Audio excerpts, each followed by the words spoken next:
Mesdames et Messieurs les journalistes, mes chers amis, je pense que nous pouvons dire avec modestie mais lucidité que ce 7 juin est un jour historique dans l'histoire des relations entre les îles et les institutions européennes. Et je pense que nous pouvons être fiers que l'impulsion vienne du Parlement européen pour qu'enfin un saut qualitatif soit opéré dans la pleine reconnaissance de l'insularité dans les politiques européennes et dans les règlements européens.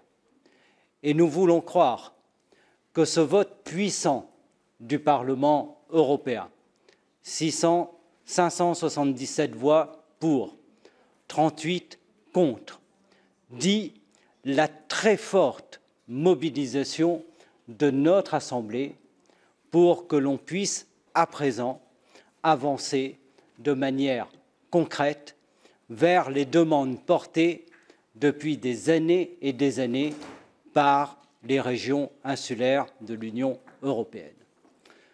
Je vous le dis comme je le pense. Je crois que jusqu'à ce jour, il y a une sous-estimation des enjeux insulaires dans les politiques européennes et dans ce qui doit être une vision stratégique. L'Union européenne est un archipel qui s'ignore et l'insularité est un atout considérable pour toute l'Union que nous devons investir. Si nous avons une vision stratégique, nous devons d'abord prendre acte du fait que ce siècle sera celui des îles, parce que partout nous voyons combien les îles prennent de l'importance. D'abord, ce sont des enjeux de géostratégie, des enjeux géopolitiques. Et l'Union européenne doit s'appuyer sur les îles pour pouvoir avancer dans son ambition mondiale. Mais je crois aussi que les îles concentrent l'ensemble des défis planétaires et que l'Union européenne, en soutenant puissamment les îles, apporte pour le monde entier des solutions de règlement aux défis du changement climatique, aux défis océaniques, aux défis maritimes, aux défis des impacts du changement climatique. Pour revenir à notre rapport, nous avons voulu prendre acte du fait que vivre sur une île implique des conséquences différentes que sur le continent. Un Premier ministre français disait « Quand on vit sur une île, on vit entouré d'eau et on ne vit pas sur le continent ». C'est une évidence. Et c'est vrai que c'est des réalités de vie totalement différentes. Ce sont d'abord des fragilités supplémentaires. Et les crises du Covid, comme la guerre d'Ukraine, montrent combien les îles ont été beaucoup plus impactées par la pandémie du Covid, compte tenu de ces fragilités, et combien elles sont aujourd'hui très impactées par la guerre d'Ukraine, compte tenu de ces fragilités. Et c'est pourquoi nous voulons que l'insularité en tant que telle soit reconnue dans les règlements européens. Qu'est-ce que cela veut dire? Cela veut dire que les handicaps naturels permanents des îles, tels que reconnus par les traités européens, soient pleinement pris en compte et mis en œuvre par la Commission européenne. Et le Parlement européen, aujourd'hui, demande à la Commission européenne et au Conseil européen d'appliquer tout simplement le traité en investissant l'article 174 du traité. Et cet article 174 du traité permet précisément des mesures spécifiques, des mesures dérogatoires, des mesures de discrimination positive pour que ces régions puissent avancer vers les objectifs que nous nous sommes fixés pour la cohésion et pour la convergence. La deuxième chose qui, à mon avis, est extrêmement importante, c'est qu'aujourd'hui, 7 juin, s'est constitué un front politique des îles qui parle d'une même voix. Et je suis très heureux que le Parlement européen ait pu accueillir aujourd'hui les présidents de la Corse, Gilles Simeoni et Annette Maupertuis, que le président de la Sardaigne, Christian Solinas, nous ait adressé un message de soutien, que les îles grecques aient été représentées par Rodi Crosta, présidente de la région ionienne, que le ministre des Transports, de la mer et des Infrastructures de Croatie ait été présent, que Chypre a également rejoint notre alliance, ainsi que la Croatie. Et évidemment, la Sicile, représentée par notre ami Gaetano Armano.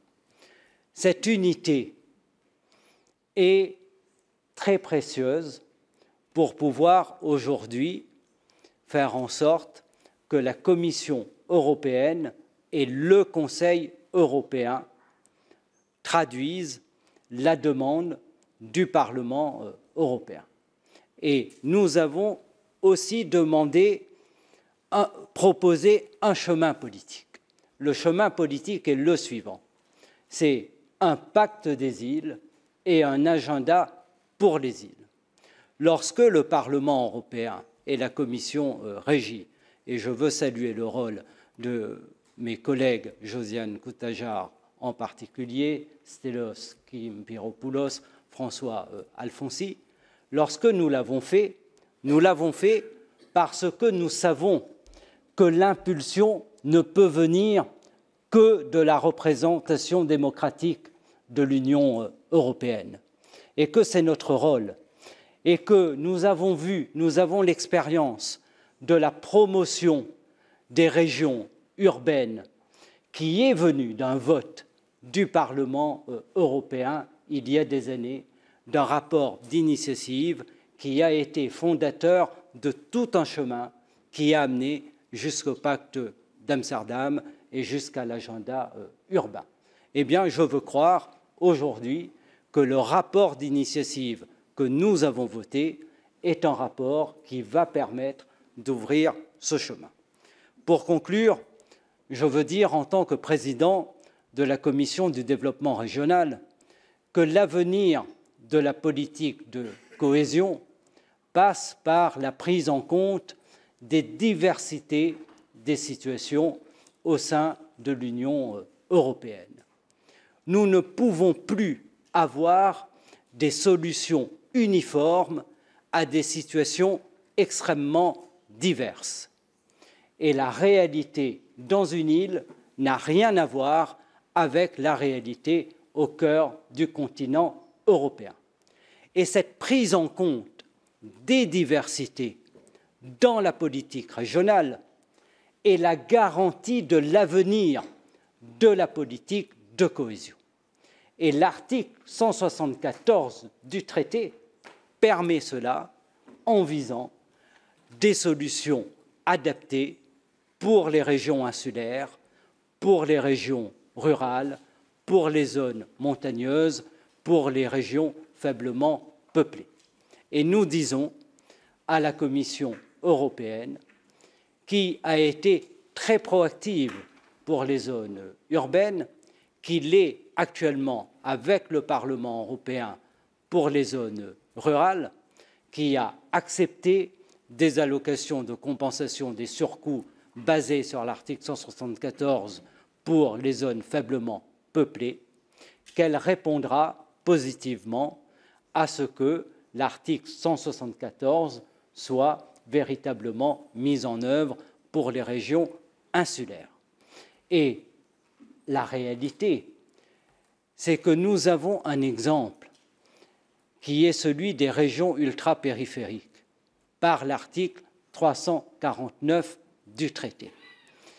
Et les régions ultrapériphériques, dans la manière dont elles sont traitées par l'Union européenne et la pleine prise en compte de leurs particularités, sont à l'avant-garde, en réalité, de toute la politique de cohésion. Et l'avenir de la politique de cohésion, c'est des mesures véritablement ciblées, des stratégies adaptées pour l'ensemble des catégories. Alors, ce qui est possible pour les zones rurales, pour les zones montagneuses, pour les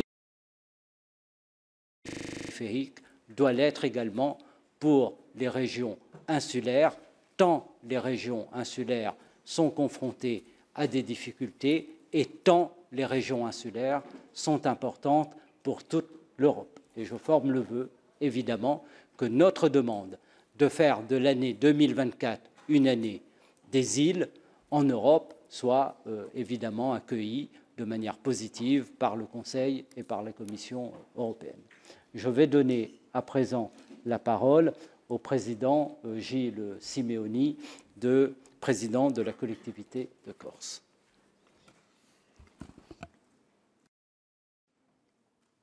Monsieur le Président, Monsieur le député européen, Mesdames et Messieurs, je pense, cher Younous, que vous avez tout dit. Simplement, quelques mots complémentaires. Nous le disions tout à l'heure, à la fois un point d'aboutissement et un point de départ. Le vote d'aujourd'hui est un point d'aboutissement parce que c'est une quête qui vient de loin, de la part des territoires insulaires, de leurs élus et de celles et ceux qui partagent la conviction que l'Union européenne doit mieux prendre en compte les attentes et besoins spécifiques des îles. Donc un travail qui, je le dis en un mot, en notre nom à toutes et à tous, vous doit beaucoup. Nous sommes extrêmement reconnaissants de ce que vous avez fait, de votre engagement, de la constance et aussi du pouvoir de conviction, parce que parmi tous les efforts que vous avez déployés et parmi les réussites qu'il faut porter à votre crédit, c'est notamment celle d'avoir réussi à dépasser l'opposition traditionnelle entre les îles ultra-périphériques et les autres îles. Et à travers le vote d'aujourd'hui, c'est en fait la réconciliation de l'article 349 du traité de fonctionnement de l'Union européenne et de l'article 174 du même traité, avec un article 349 qui organise des politiques spécifiques, et tant mieux. Et le vote d'aujourd'hui ne viendra rien enlever, il ajoutera, au contraire, à l'article 349 et un article 174 qui concerne l'ensemble des territoires insulaires et donc notamment ceux qui ne sont pas ultra-périphériques, et un article 174 qui, jusqu'à aujourd'hui, n'a malheureusement connu aucune traduction concrète significative. Donc c'est un moment, et nous le disons, c'est un moment historique, avec une quadruple légitimité. Première légitimité, celle du Parlement européen, qui est l'institution aujourd'hui dont les élus ont été désignés par le suffrage universel dans les institutions européennes. Premier point. Deuxième point, votre démarche, sanctionnée, validée aujourd'hui par un vote massif, est aussi celle qui est portée par les représentants élus des différents territoires insulaires. Et des territoires insulaires qui sont, au sein de l'Union européenne, tantôt des États, tantôt des communautés autonomes, tantôt, comme la Corse, des régions à statut particulier qui aspirent à devenir autonomes. Et la spécificité de ce deuxième volet de légitimité, c'est que les uns et les autres, nous avons été élus par les citoyens de nos territoires respectifs en disant que nous allions tout faire pour que l'Europe prenne mieux en compte les aspirations des îles. Troisième légitimité, troisième critère, c'est qu'aujourd'hui, il y a un vote, et le vote du rapport et le vote d'une résolution. Quatrième et dernier point, ce n'est pas un simple vote, c'est un raz-de-marée démocratique, vous l'avez dit, qui vient donner une légitimité supplémentaire à votre démarche, à votre rapport et à la résolution qui a été votée. 577 voix pour, 38 voix contre. Je pense qu'il n'y a pas beaucoup de résolutions du Parlement européen dans des domaines aussi sensibles et aussi stratégiques qui soient votées avec une telle force. Donc, un point d'aboutissement. Merci beaucoup, Monsieur le Président, Monsieur les députés. Merci à vous toutes et à vous tous dans vos fonctions et qualités respectives qui avaient contribué depuis longtemps à la victoire collective d'aujourd'hui. Et enfin, un point de départ. Le Parlement européen, c'est essentiel. Il nous reste à convaincre ensemble la Commission européenne, le Conseil européen. C'est une œuvre démocratique. Vous pouvez compter, vous le savez, monsieur le député, sur le soutien des territoires, de leurs territoires insulaires, de leurs élus, des citoyens. Nous allons prendre notre bâton de pèlerin et continuer à vous accompagner pour convaincre la Commission, pour convaincre le Conseil, pour convaincre l'ensemble des États membres. Et nous avons bon espoir que d'ici 2024, le temps passe très vite, eh bien, la graine que vous avez aujourd'hui ensemencée donne un bel et vigoureux arbre au service des îles.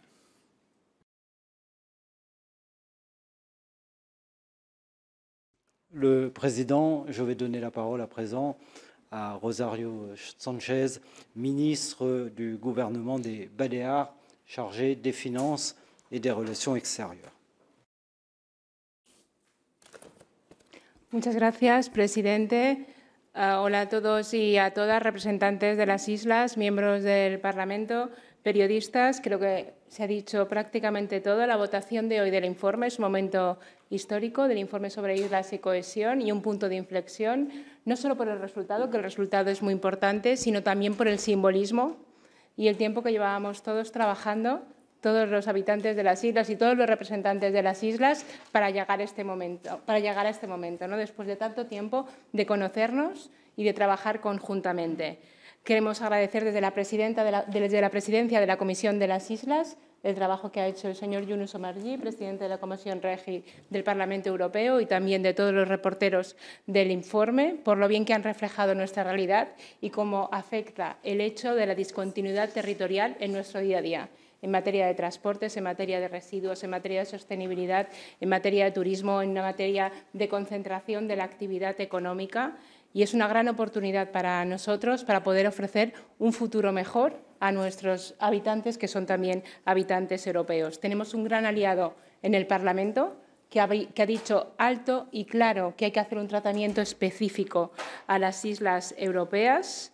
Nos hemos podido reunir hoy con la presidenta del Parlamento Europeo y también con la comisaria de Cohesión. Ha sido un encuentro muy fructífero para comenzar los próximos pasos, que serán ahora para la elaboración de un pacto de las islas y una estrategia para las islas con acciones concretas. Creemos que es una gran oportunidad para las islas, pero también una gran oportunidad para la Unión Europea para mejorar las condiciones de vida en el hogar de 20 millones de habitantes europeos, para mejorar su adhesión también al proyecto europeo. Esperamos, sinceramente, que el año 24 realmente pueda ser este año de las islas.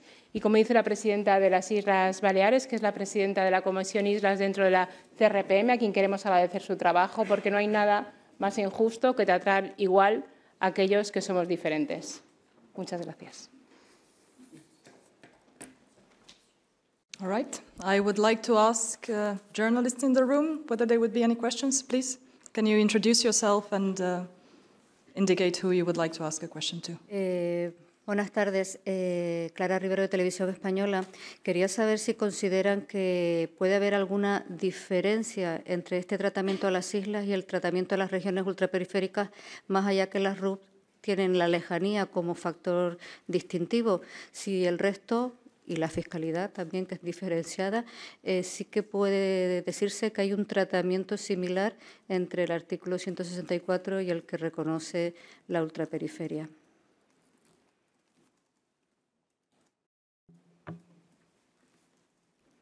Bien, je pense qu'effectivement, vous avez une dissociation de statut, une dissociation juridique entre les îles qui relèvent de l'article 349, les îles ultrapériphériques, et les îles périphériques qui relèvent de l'article 174 du traité. Lors de la Convention de l'Union européenne, on a beaucoup débattu de ces questions. Et je vous invite à relire les travaux de la Convention. Et ce qui a fondé l'ultra-périphérie, c'est le grand éloignement.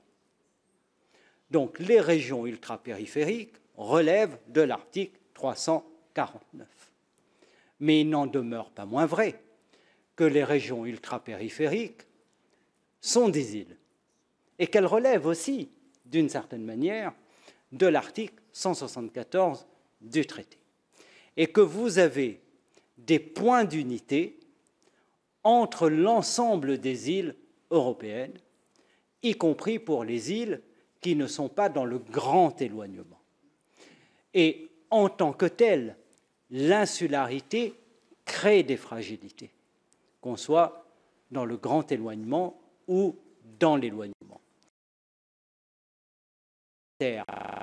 Par rapport aux autres régions européennes qui ne sont pas insulaires, qui doivent être reconnues.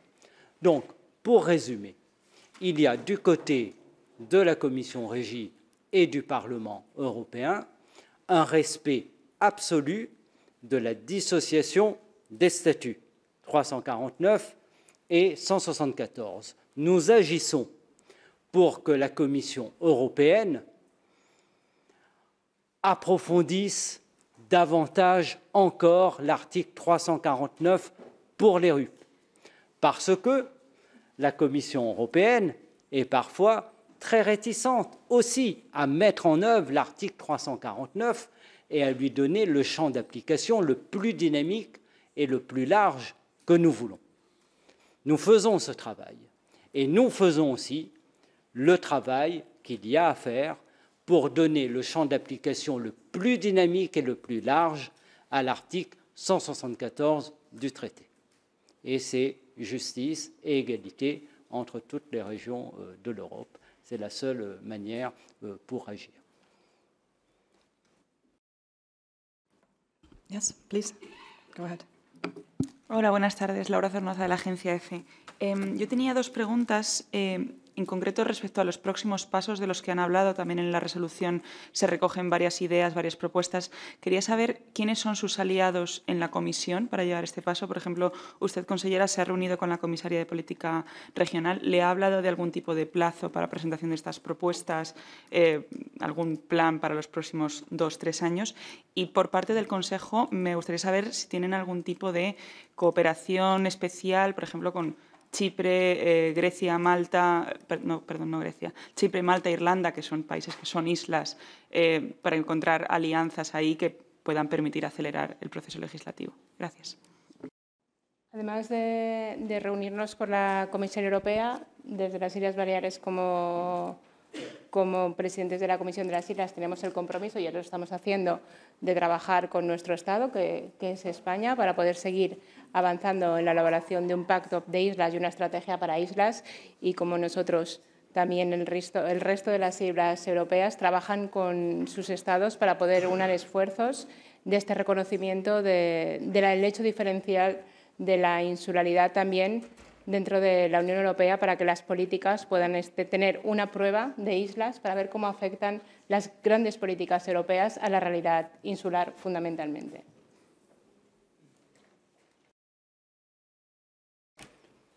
Merci pour votre question.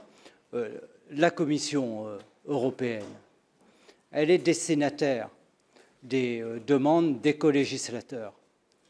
Et je rappelle que le Parlement européen est un colégislateur, et lorsque nous élaborons un rapport d'initiative, il est adressé à la Commission européenne et au Conseil. Et nous en avons discuté avec la présidente Roberta Metsola. La présidente von der Leyen a fait beaucoup de déclarations et pris des engagements pour que le droit d'initiative du Parlement européen soit davantage reconnu et mis en œuvre. Et c'est précisément ce que nous demandons à la Commission européenne, c'est de traduire autant que possible, d'ores et déjà, les propositions qui peuvent l'être. Et puis, le Parlement européen est colégislateur, c'est-à-dire que nous renégocions tous les règlements avec le Conseil européen. Tous les règlements de la période 2014-2020 et 2021-2027 sont le résultat des négociations entre le Parlement européen et le Conseil. Et je peux vous dire, en tant que président de la Commission Régie, c'est-à-dire celui qui va présider à toutes les futures négociations, que j'appliquerai et ce sera ma feuille de route, j'appliquerai le vote qui est celui de la plénière d'aujourd'hui dans les orientations, le mandat que nous proposerons à la plénière pour les futures négociations. Et puis, bien évidemment, nous sommes en discussion avec le Conseil pour qu'il puisse avancer vers le pacte des îles que nous proposons. Right, thank you very much. We can take one more question, please. Go ahead. Bonjour, Arnaud Richard pour l'agence France Presse. Je voulais que vous précisiez à quoi pourrait ressembler cette année 2024, l'année des îles, quel contenu et pourquoi cette échéance en particulier, s'il vous plaît. Parce que je crois que l'année 2023 est déjà préemptée, donc nous devons agir pour l'année 2024. Et j'ai commencé mon intervention sur les enjeux géostratégiques, géopolitiques, mais aussi les enjeux culturels de ce que représentent les îles européennes. Il y a une sous-estimation fondamentale de l'ampleur de l'insularité pour l'Europe. Et nous croyons que par une année des îles en 2024, il sera possible de promouvoir ce que les îles apportent déjà à toute l'Union européenne et de ce qu'elles peuvent encore plus apporter demain. Et puis, nous nous appuierons sur cette année des îles pour avancer dans les propositions concrètes que nous formulons également. Je suis un passionné de la question insulaire. Vous êtes journaliste français. Nous avons j'ai discuté avec le président Emmanuel Macron de cet enjeu nouveau. Et je crois qu'il a été très à l'écoute, en réalité, de la nécessité de faire émerger ce qu'il appelle une nouvelle diplomatie insulaire. Il l'a annoncé lors de la conférence des ambassadeurs. Eh bien, je crois que la nouvelle diplomatie insulaire vaut également pour l'Union européenne, parce que l'Union européenne a des îles en Méditerranée, en Atlantique, dans l'océan Indien et dans le Pacifique, avec évidemment des intérêts tout à fait évidents, ne serait-ce qu'en termes de géostratégie face à la Chine, qui, nous le voyons bien, est déjà dans cette ambition. Donc, il y a tout à gagner. Nous avons aussi des enjeux de diversité culturelle qui sont considérables quand vous regardez ce qui se passe aujourd'hui sur le continent européen avec un certain nombre de menaces. Les îles apportent, et en particulier les îles de la Méditerranée, un exemple de dialogue culturel qui est tout à fait extraordinaire, exemplaire. Vous avez les enjeux en matière de changement climatique. Bref, tous les enjeux planétaires, tous les enjeux européens se concentrent dans les îles, et je crois que ça peut être une très belle année européenne que celle des îles. Peut-être que Gilles Simeoni veut compléter. All right, thank you very much. I saw one last question. Is there no questions online? Please, could you please?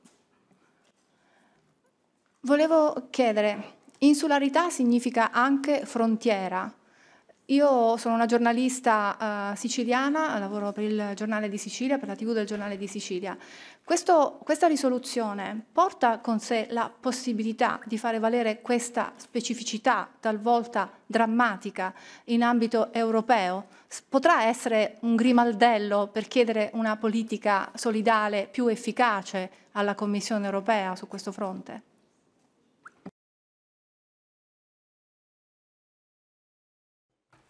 Sur la question des frontières, je n'ai pas vraiment compris, mais c'est peut-être un problème de traduction.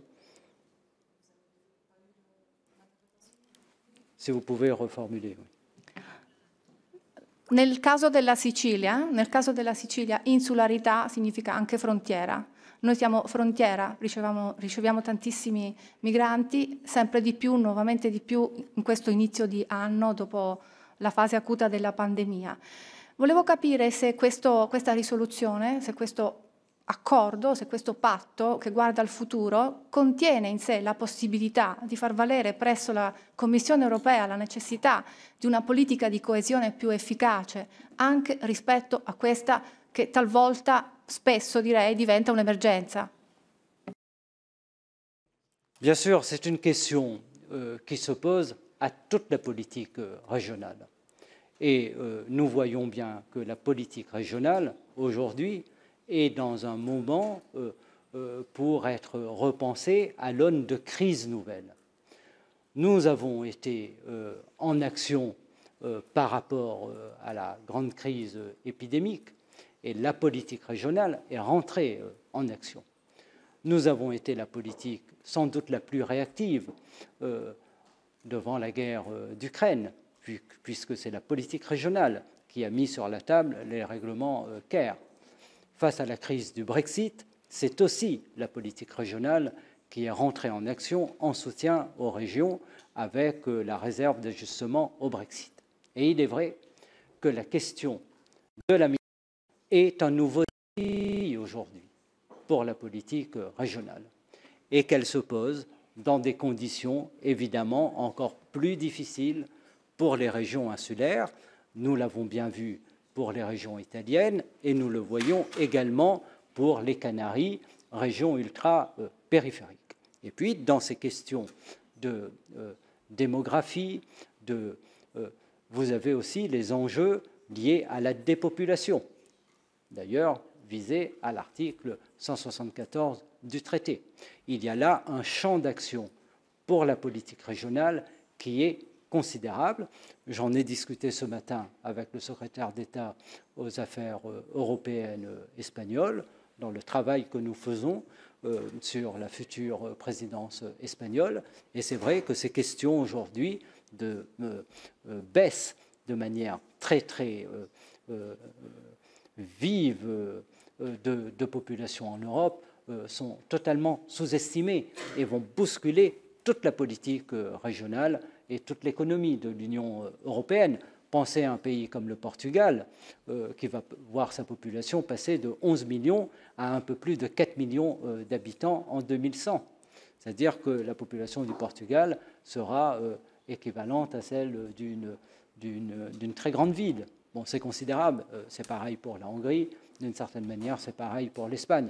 Donc nous devons anticiper tout ceci et évidemment, nous y travaillons d'ores et déjà. Okay, thank you very much. We unfortunately need to wrap up, so I want to thank our guests, Chair Omarjee, and your presence online and in person here. So have a good evening, everybody.